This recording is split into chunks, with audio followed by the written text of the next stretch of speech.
What's going on, everyone? This is Ethan, the Games Adjuster, and today we are talking about the 3 to 5 player game Dragonscales. So this one is designed by Richard Launius, published by Arcane Wonders, and it is kind of a dice chucking, take thatty type game where the players are playing as the villains trying to take out the dragon. So let's go down to the table. I'll tell you how it plays, and we'll come back here for some final thoughts.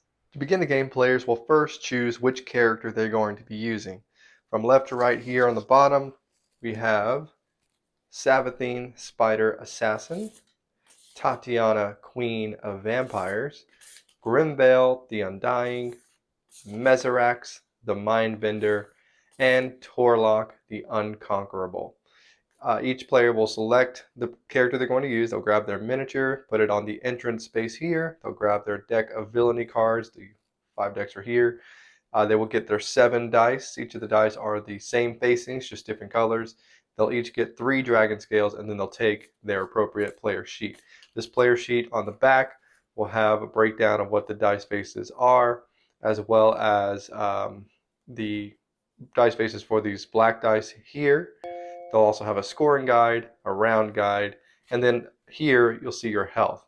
Players can be eliminated in this game if they were to take a number of wound cubes, these red cubes here, equal to this number, then they are out of the game. Now there's a variant where you can just be temporarily out for the rest of the current round in which you took that full amount, and the next round and come back in after that, but the base game, you are eliminated. However, you can still win.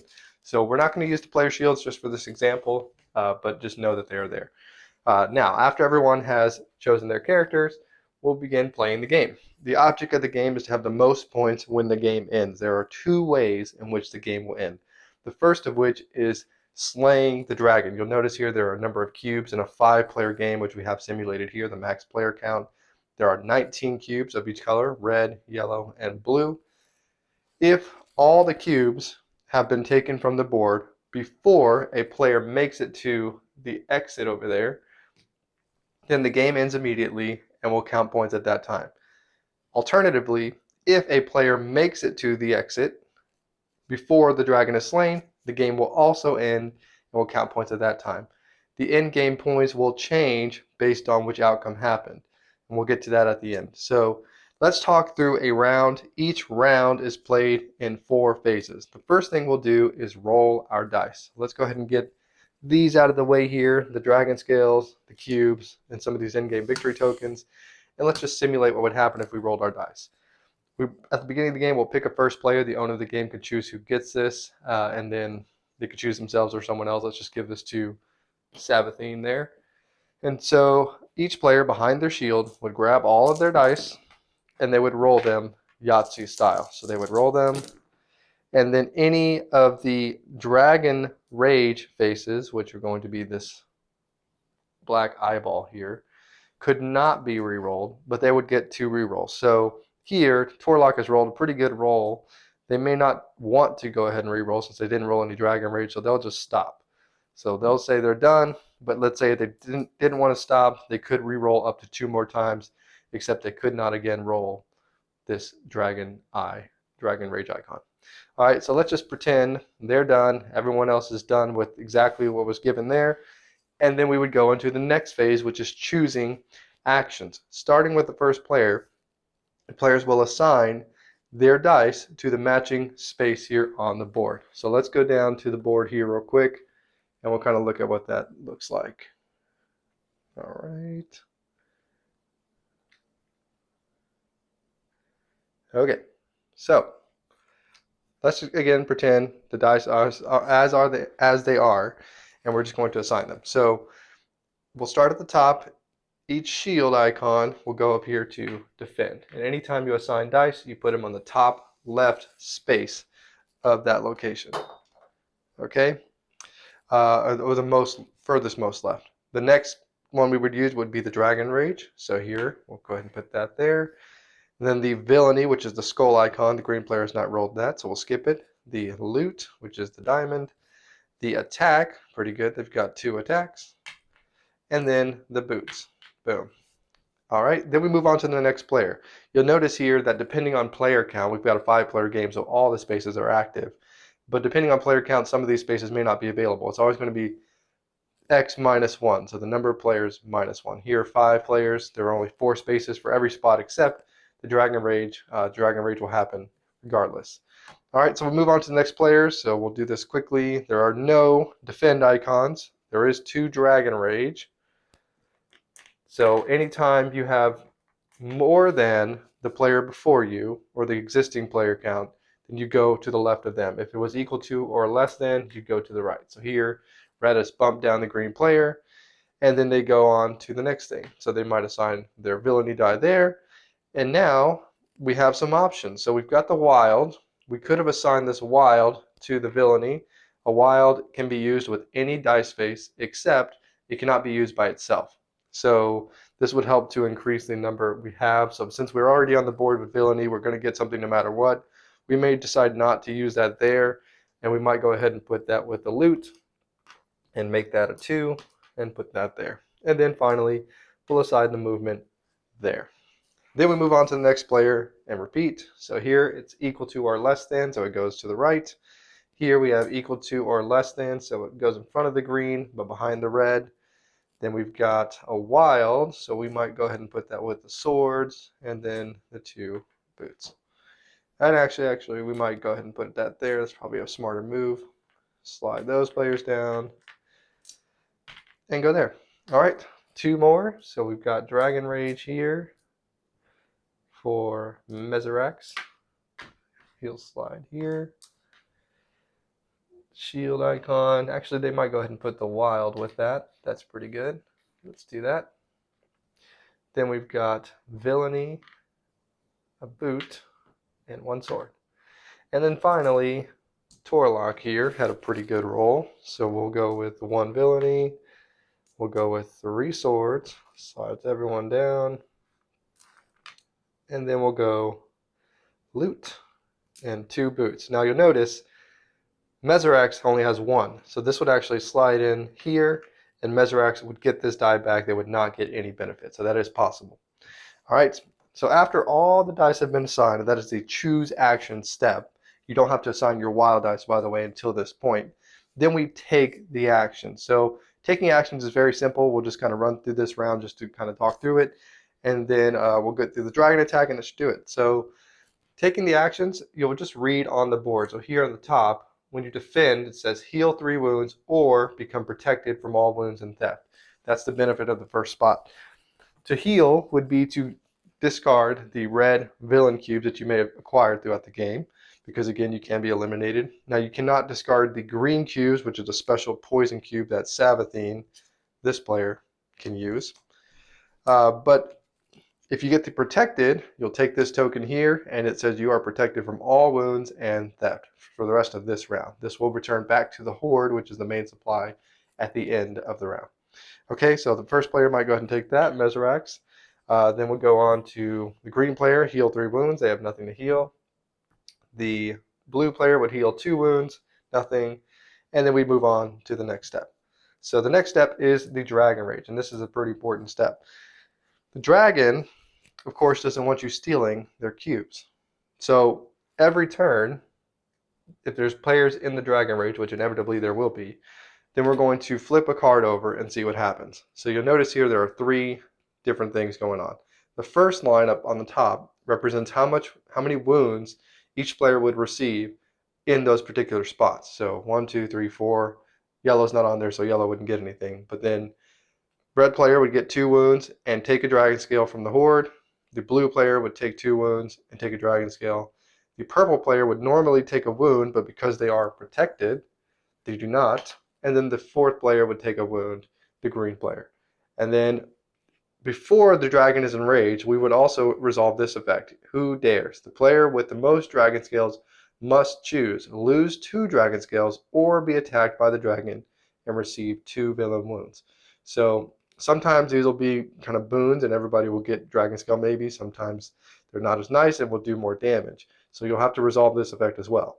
Now eventually, as the game progresses, one of the cube supplies of the dragon, the blue, yellow, or red, will be depleted. After that happens, the dragon becomes enraged, and not only will you resolve the top and the middle, but you'll also resolve the bottom. So here it says Archarex takes flight. No one can attack the dragon for the rest of this round. All right. So here we just had the normal version though, so we would choose what they wanted to do.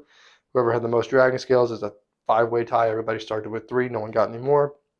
They would resolve it, and then we would discard that card there. All right, and then we move on to the next step. So moving right along, we've got the villainy step. Now, at the beginning of the game, every player got this villainy deck. And this villainy deck, they will draw 3 cards from to begin the game. There's no hand limit, and they have a variety of effects on them. So here, this is Torloc's deck, his 3 cards. He's got cards like this. Move over, play at the end of the choose action step to swap your dice with another player's dice in the same fleet, attack, or loot row. Some cards will be free like this one and have a secondary effect that will cost Dragonscales. Others, like these are all free and just have secondary effects. But others will have cost just to play them. Like here you can see Sabathine's Web Slinger swap. Costs 1 Dragonscale. Play at the end of the choose action step to swap your dice with another player's dice on the same loot, villainy, or flea row, kind of similar. All right. So to add more cards to their hand, they can use this villainy action to draw them. And so the first action here says draw 2 villainy cards and keep 1, and also steal 1 Dragonscale. So Tatiana could draw 2 cards here. She says, okay, I'm going to go ahead and keep Death Touch. That sounds cool. Discard the other one. Every player will have their own unique or their own individual discard pile. And then in addition to that, they can steal 1, but remember, they cannot steal from Meserax. He is protected. So they might go ahead and decide to steal that from Sabathine.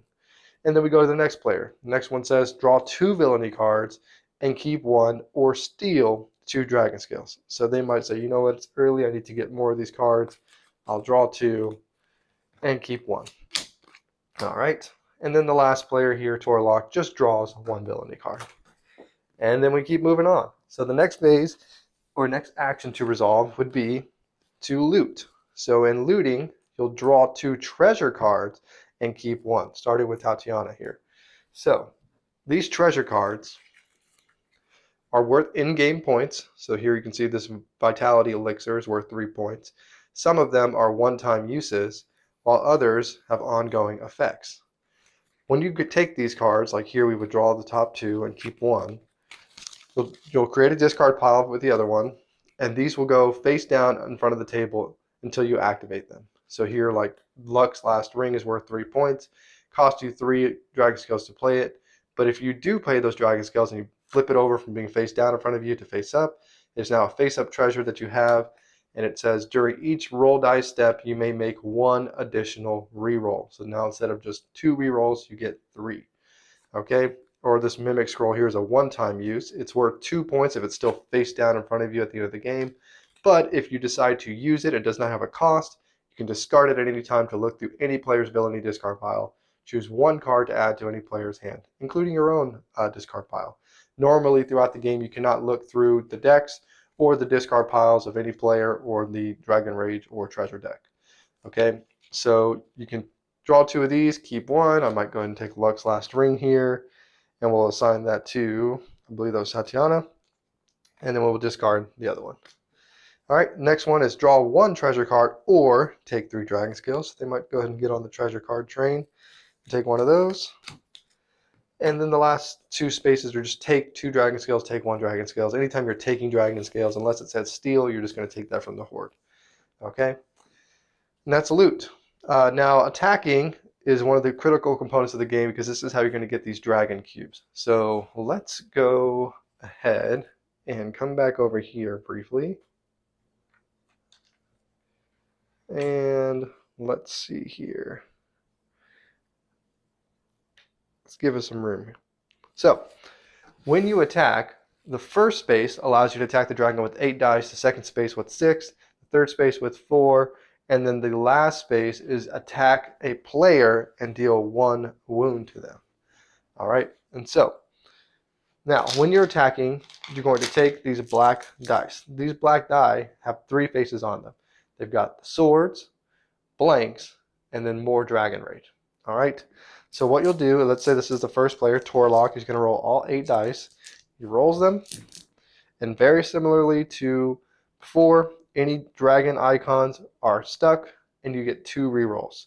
So I might go ahead and say, yep, these swords, I'll take that. That's 4 swords. That's pretty good. And let me just take my chances with these 2. Okay, Dragon Rage, not good. I might as well just reroll this blank one.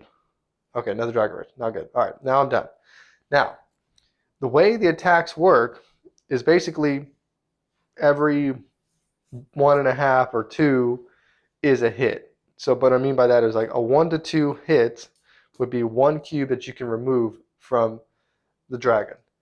Same is true of the dragon itself. Every 1 to 2 of these would be a hit on you. And so if I had rolled, let's say, 5 and 3, well, this would be 1, 2, since I still have 1, that'd be 3 hits that I can do to the dragon, and this is 1, 2 hits that it does to me. When you take hits, you will take these villainy cubes from the supply and add them in front of your shield. Players will always be able to tell how many hits you have taken. They just cannot see the dice you rolled while you're rolling them, nor can they see these cubes that you will take when you do hits to the dragon. So here, 1, 2, 3 hits. I would take any combination of cubes I wanted to from the board. So I might take 1 of each, blue, red, and yellow. Now these are important because at the end of the game, there are some majority bonuses for whoever has the most of each one. So I would place these behind my shield, and that would resolve the attack. Now you could choose not to re-roll. Let's say we had a terrible roll, like that one there is just 2 swords and a bunch of blanks. I might say, you know what, maybe just 1 more sword would do it, and I get 2 hits and call it a day and not take any more wounds. But you don't necessarily have to do that. You can re-roll it to as many times as you want to, or 2 times, and then perhaps you have other cards that will let you roll more. All right. And so players would keep doing those attacks, and then the last thing we'll do is move. And I'm going to keep the dice over there, and we'll just kind of talk about this board here with the move action. So the first move action will let you move up to the roll of a movement die +1. The second one is just the roll of the movement die. The third one is just move 1 space, and then the fourth one is take a dragon scale. So let's say we were the blue player, Grimvale here, and we would take this movement die. The movement die has 3 faces, a 3, a 1, and a 2. Sorry, you can't really see that. 2, 1, and 3. There you go. Okay, so they would roll the die. They have a 2 here and get +1 since they were in this first spot. So they can move up to that amount. They don't have to move, but it still counts as a move action. Okay, so let's say we're Grimvale. You'll notice on the board there are these little fire trail symbols. This represents the path that the players must follow to exit. You can never move backwards on this path, but you can choose to move up to that amount that you rolled, +1 if you had the first spot, or just stay where you're at. So we might go ahead and choose to go the full 3. So we'll go 1, 2, 3, and then we resolve the ability that we landed on. So here, attack the dragon, rolling 4 dice. So I might get another shot at the dragon if I didn't have one earlier. I'd roll the die just like we did before, resolving and re-rolling up to as many times as we can, or as we're allowed based on the cards we have or the standard procedures. Here we did 1 hit to it, we took 1 hit, and we resolved that. And that's it. All the spaces you passed through do not count, and you do not get those bonuses. If you chose to move 0, so let's say we roll this again, and we said, no, I want to attack again, you can do that. However, if you were, let's say, the yellow player, Torlock here, he did not get an actual move. His was just take 1 dragon scale, even though it was on the flee section of the board. He could not stay in the same spot and resolve it. He would just take the 1 dragon scale since he did not get a move. All right. And any number of players could be on the same spot. You'll just kind of pass through each other. Again, you can never go backwards. All right. So after we've run through all those steps, then we would move on to the reset. So when we reset, we'll remove all our dice if we haven't already. We will pass the first player marker to the player on the left. The protected token would go back to the supply. And then we would play again by rolling our dice, choosing our actions, resolving the actions, and then resetting again. Now again, I talked about the game ending in a couple ways. One way is a player reaches the exit, and the other is if the dragon is defeated. Now, when you reach the exit and you resolve it that way, there are some bonuses that you will get. So you'll notice here some of these tokens. The first player who left, or the player who fled or escaped, is going to get 10 extra points at the end of the game. The player closest in a 4 or 5 player game will get 5 extra points. Actually, I think this is regardless of player count. Here, though, in a 4 or more player game, the closest to the entrance is going to lose 5 points. Now, these only matter if someone escaped. On the contrary, if someone slayed the dragon, then the person who did the final wound would get an additional 3 points. Sorry. There you go. And then the players closest to the exit would be considered cowards and lose 5 points in a 4 or more player game. And then the player who did the least amount of hits to the dragon would lose 5 points in a 4 or more player game. And then regardless of that, we will always deal with these points here. So player who had the most red cubes would get 6 points. Second most gets 3 points. Same is true of yellow and blue. And then in addition to that, there are some other ways you can get points at the end. You'll get points for your Dragonscales, 1 point for every 2. Your Dragon Wounds, each cube you have is 1 point. Each villainy card still in your hand is a point. You will lose a point for every villain wound you have. Any in-game bonuses from like treasures or things of that nature will count, and you'll total the value of your treasures. And then in-game bonuses are those tokens we talked about, but the treasure values still count. And after that, whoever has the most points is the winner. Now, one of the variants talked about was players not being eliminated. And again, even those players would count their score just like normal. But in addition to that, another variant you can do is open dice rolling. So instead of rolling behind your shield, everybody would roll at the same time, choose which dice they're going to keep, roll at the same time again, choose which dice they're going to keep, roll again, and then they would be done. And the rolling is simultaneous in the base game, and in that instance too, there's just some pauses in between if you just want to check and make sure what people are doing before you decide to re-roll again. All right, that's pretty much it. I'll just kind of show you briefly some of the cards in these decks. So I talked about Savathine a little bit. She has these poison wounds that she can deal. So like here's one that's pretty expensive, but I don't know if I can find one right now, but this is one of the cards where there's a cost to play it and then a cost to get an extra spot. So play it anytime to steal one random face down treasure card from another player's stash. Look through their stash and choose the one you want instead if you play a total of 4. All right, so she's got some poison type stuff. Tatiana here is a vampire. She's got some cool things going on with doing different kinds of attacks. Grimvale is pretty unique. He actually has these minions. So you'll see here Witchlight minion, for example. You can play this card face up on the table once per round, one minion. And then at any time you can sacrifice this minion when any player reveals their action dice to change 2 of them to any other sides. So they can start throwing a bunch of these Witchlight minions and skeleton minions and wraith minions on front of them once per round, and then use their sacrifice abilities to mess with the other players or prevent damage and things of that nature. Meserax here, he's got like a mind shield, so he can cancel attacks and he can heal himself and teleport, all kinds of cool stuff. And then Torlok's kind of like the brute guy. He's basically got a bunch of ways to re-roll his attack die or like charge here. Play when you reveal your action dice to change any 2 non-ranged dice outcomes to flee or attack. Pretty cool. Fury of the Pit. Play just after you attack the dragon. You may attack a second time with only 4 dice. So he's really good at taking out those dragons. All right. Now the last thing I do want to mention is I haven't really seen it a lot in my plays, but you can make deals with other players. So you can trade future favors, like, hey, if you don't attack me, I will give you a dragon scale right now. You can trade dragon scales, that's fine. You can not trade villainy cards, that's like the only thing you can't trade, and nothing is binding. But you could say, hey, don't attack me. If you just use that wild over here maybe instead, let me be the first on the attacking, then I'll give you 2 dragon scales, something like that. So you can do that. The game does allow for it. Again, it's going to be up to your group. I didn't really see it a lot in my plays, but it's there. So let's talk about storage, then we'll go into the final thoughts. Okay, so let's briefly talk storage. The insert that comes with the game is actually pretty cool. All the miniatures have their own designated spot that they go in along with their die. Once you've gotten those designated spaces, you'll go ahead and put their villainy deck on top. The Treasury and Dragon Rage cards do fit well into these spaces. I like to bag these cards because they're shuffled a lot and used a lot, whereas you may not use every single villain, so I bag those up, put those there. The poison wounds and dragon skills, dragon wounds, bonus penalty markers, and the first player tokens. I have those bagged up as well. There are some spaces here for them.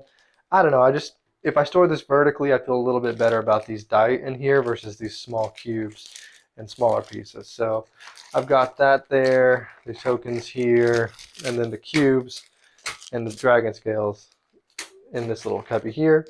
And then you've got the player board. It's a long board, as you noticed there in the game, kind of an unusual shape. And then you've got the very nice rule book, by the way. It's got points on the back, very good text size, a really solid rule book. No player aids, but the back of this is kind of like a player aid. So there you go. And that is how you store it away. So let's go up top, and I'll tell you what I think about it. Okay, there you go. So let's start with the theme. I think the theme is pretty cool. It's unique, kind of. There's other games where you play as the villain, but I do like that the characters play kind of thematically. Like the spider has the poison, and Meserax has the mind bending, things like that. That's pretty cool. I do like the artwork and stuff. That's more of a production thing, but I think it helps with the theme. Now the gameplay itself is kind of thematic, right? Like if you're stealing from the dragon to get dragon wounds and points, then they're, of course, they're going to attack you. So that's pretty well implemented. I think it's good. I'm not going to say it's the most thematic game ever, but I think it's pretty solid. Now, as far as production goes, it's off the charts. I think everything is so well done. The insert is functional. The artwork is fun. The card artwork could be better. Like there's really nothing on the card. The treasure cards have some pictures of the different treasures, but the villain decks just kind of have pictures of like a small picture of just like a symbol. So that could be a little better, but I think they're still good. I like the colors. I like the board art especially. I think the dragon looks cool. I think my favorite component is actually the dragon scales. They're little metal pieces. They have a nice clink to them. They're really cool. They're really good pieces. The cubes are fine. They're just clear cubes, and then the villain wounds are like more of a matte cube. And then I do think the dice are little small, but I think it's fine because you're going to be rolling them a lot, and this is kind of a family weight game, so maybe smaller hands it works a little better. It's a lot of dice though, so 7 dice each with custom faces. And that's cool. The blue dice, I will say, it's kind of hard to see the black dragon eye on the blue dice specifically.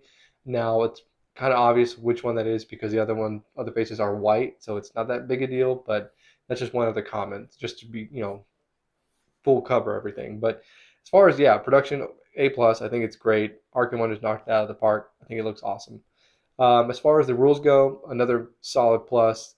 They kind of cover every little caveat, like, yes, you can take that from yourself. And yes, that even means X, Y, and Z with little funny blurbs throughout the book. I think it's a good job. It keeps the book easy to digest, but also kind of fun and easy to read through. And then the fact that the player aids have the faces of the game at least, and then the actual actions themselves are printed on the board. So you really just need to know what the die faces are because loot, depending on which spot you get, could mean 4 different things. So I think it's fine that that's not all explained in the player aid. And because it itself works as a player aid, then my biggest gripe with publishers is non-existent. They've got it covered. So really like that. The ability cards are pretty self-explanatory too. I don't really think there's anything rules-wise that's too difficult to get your head around. And so gameplay-wise, it's pretty fun. It's a take that game with some different ways of scoring. And I think this is like the one exception to where I normally don't like some of that take that stuff in a game where it doesn't really belong. Here, I know what I'm going into with this game, and I'm cool with that. And that's what makes it, different from some other games with take that thrown in is when you sit down to the table with this, it's going to be pretty lucky. It's going to be kind of zany. People are going to be tripping each other, kind of Munchkin style. I don't know if you're a Munchkin fan. I've never really played Munchkin, but I know of it. You're kind of clawing at each other to get to the door. And yeah, this is kind of like that. But I think the dice rolling mechanism is really unique. I think that it's fun that you're trying to get in the other players' heads and what are they going to be going for? Or I'm really wounded. I really need to get these shields, but do I press my luck too much with these Dragon Rage? I don't want to get the most on there. And I think that's just good. It's a good decision of, do I keep rolling or not? What are the other players going for? What do I need to go for? Should I play this card on them and be take that into them, or maybe I can negotiate something where they don't target me if I kind of look a little weaker here, then maybe I can get out of this free, or maybe I'll just not worry about the dragon. I'll just go escape and try to get out of here as soon as possible. And although there is player elimination, you can either play the variant where you don't get eliminated completely, or you can, even if you do get eliminated, you can still score, which is kind of like Clank, which is cool. So I do like that as well. Um, the only thing I maybe don't like necessarily is, I don't know if the villains really feel that different. They have some differences for sure, but I've played it several times now, and I don't feel like which villain I am really drastically changes my game plan. It's really more based on, like, are the players accelerating the game by killing the dragon a lot, or are they accelerating it by moving too far? That's where you have to really kind of change your game around, because you obviously always want to get treasure cards. Those are just in-game points, straight up points. That's good to get. But if they're going to kill the dragon, then you want to know, who did the most hits. If they're going to flee, then you want to know, how far did they get? Do I need to get closer to the exit? And if it's close, that's where you can get into trouble. Like the last game, I was only maybe 3 spaces away from the exit. Didn't realize I was going to get negative points. That was bad on my part. And then we killed the dragon, and then I realized then, I'm like, oh man, now I'm going to get, being a coward, I'm going to have to at least, get negative points. I think that ended up costing me the game. So you have to be aware of that. And I think that's a cool way of balancing those two in-game conditions, is that, one of them penalizes the other one and vice versa. So you need to be cognizant of that, and then, kind of switch up your game plan based off of that. So I do like that. I like the dice rolling. I like the simultaneous play, taking us into time now. I think it goes by pretty quick because of that simultaneous play, and then you just resolve down the tree of actions. And once you go through it a couple times, it's pretty quick. It's like, okay, do you want the wounds or the protected? All right, protected. Here you go. You want to heal 3 wounds? Yeah, I did it. Boom. All right, you're going to heal 2? Cool. Next. Dragon Rage probably takes the longest in attacking, but the other stuff is super easy.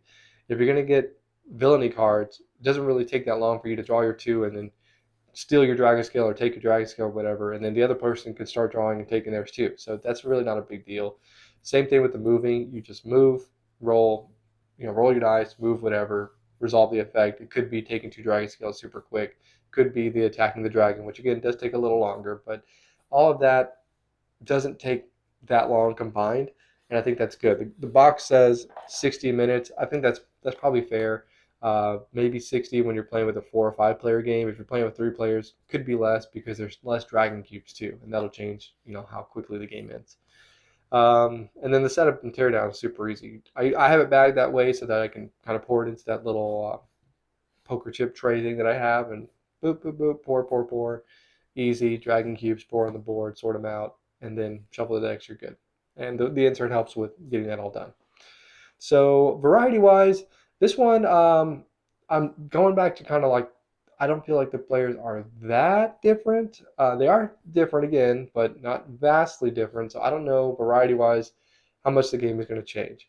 The treasure cards are kind of variants on each other. They're not super different either, just helping you roll more dice or discard it to heal wounds or whatever. And ultimately, you're just going to get lucky and go for the same stuff. It's not really like, I'm going to go hard on this particular strategy and see how that goes. You kind of have to do a little bit of everything every game. Otherwise, you're not going to fare so well. And again, because of the biggest variety, I think, is going to be, how does this group accelerate the game? Do they accelerate it by killing the dragon, or do they accelerate it by trying to exit? So the variety is like, meh. Not something I want to play every week, but certainly something that if I'm looking to play kind of like a Yahtzee style game, I think this is one of the better ones. So with that said, I'm going to go pretty high on this one actually. I think for what it is, it's a kind of a take that Yahtzee pressure luck style game, but I think it does it really well. And because of the production values are so good, it's something I want to bring to the table. The theme is fun. The action, it's lucky, but you know what you're getting into. It doesn't take that long. Again, not the greatest variety, but all that aside, I think this is a solid 8 out of 10. It's a really good game. I would certainly recommend it. I believe this is in the Dice Tower Essentials line. It is, so good job on them in picking this one out. I know Tom kind of curates that himself, which is really awesome. So definitely want to check out. That is Dragonscales by Richard Launius and published by Arcane Wonders. If you've played the game before, let me know what you thought of it. If you've played similar games like this that you think I should check out, let me know that as well. Please remember to like, comment, and subscribe, and we will catch you on the next one.